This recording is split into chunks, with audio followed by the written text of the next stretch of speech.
Hey guys, this week it's insect art and I'm going to show you how to make a crane fly. All you're going to need are plastic knives, plastic spoons, bread ties for wire, Sharpie markers for color, Epoxy 6000 for strength but you really don't have to have it, and some newspaper.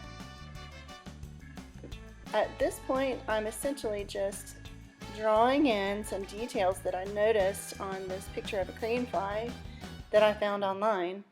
I noticed that it had lots of markings around the head and thorax. The central section is called the thorax, and then the back part is called the abdomen. I noticed it had stripes, and the picture I was looking at online wasn't quite as clear as the one you see on the screen. So some of the details that I'm adding are a little different than what you see, but I'm really looking to see what I can add to my sculpture to make it even better, to make it look just like a crane fly. I had a lot of fun doing the wings. I thought those clear plastic silverware knives were awesome to do wings. If you decide to do this though, be really careful, because when you break the knife in half, which you'll see me do later in the video, it is quite a little bit of force and the edges tend to be a little bit sharp, so be careful. At this point I am making legs, and I really wanted the legs to be black, and I didn't have any black bread ties, so I decided I was going to color mine black. I put a little newspaper under there to make sure I didn't mess up my table. This is attempt number 1 at assembling the crane fly. I didn't do a very good job of wiring the whole thing together, so you'll see me mess it up and put it back together at least 2 more times. I had to figure out what would work and what doesn't work. That's part of the amazing thing about art, is problem solving, and it makes you smarter to try to figure out how to do something that you've never done before. And I've never tried to make a crane fly out of bread ties and silverware before.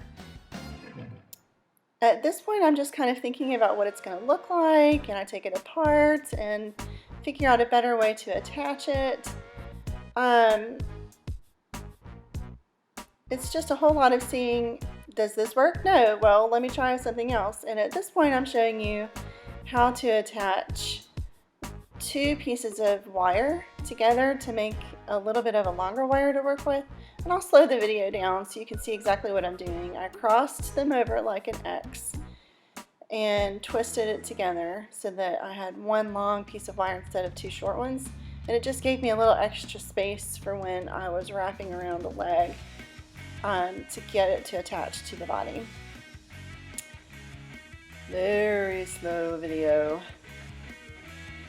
As you all know, insects have 6 legs, so I had to prepare 6 of those wires. I did figure out later that it was easier to attach the legs without the body if I just attached them to the wings, and then I wound up using glue for the body, which hot glue would have worked, but I don't have any hot glue at home. But I did have some epoxy, which is super glue. If you do decide to use super glue, make sure that you are very careful and you don't touch the super glue with your bare skin.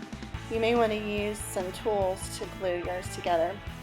So this is attempt number 2. And as you can see, I'm just kind of figuring out, what am I doing here? Wrapping around the legs. I know they look better longer. The wing just fell off. So this is attempt number 3. And at this point I am really figuring out how to wire it so that those wings will stay put.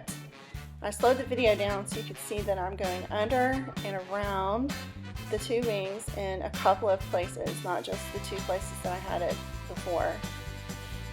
I'm holding the wire with my hand and then wrapping it around and under both of the wings. And in the middle, that's going around the middle. You have to be careful because those plastic pieces tend to be a little bit sharp where they've been broken.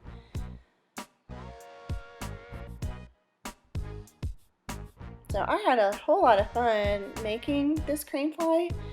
I was thinking the whole time I was making it that you could actually use these same materials and do all kinds of insects. Peter kept telling me that it looked like a dragonfly, which it wouldn't really be too hard to make a dragonfly. You just needed 4 knives instead of 2. Also, I could have made a spider and broken the spoon to make the segments of the spider, so they tend to be a little fatter than insects. Insects are long and slender. And of course, spiders don't have wings, so you wouldn't even need wings. I could have made a ladybug also with the spoons and colored it red. So at this point you're going to see me add on some eyes. Now I didn't really know how I was going to do the eyes. I wanted them to be three-dimensional and come out of the sculpture. So I found some beads, and actually the first beads that I found really worked. They were pretty large, but I found another couple of beads too that I tried. They didn't work. I also experimented with some screws and some little buttons, but none of them were good. So I also figured out I didn't want to tie on the body. I wanted to glue it on. I didn't like how it looked with the wire going across the back. So it took a couple of attempts to figure out where to put the glue. I had to be really careful too that I wasn't touching the glue, and I needed to set it aside to dry so that it would stay. I also wanted to add color, and all I had were these Sharpie markers, and I knew that the pink and the green would mix to form that tan color.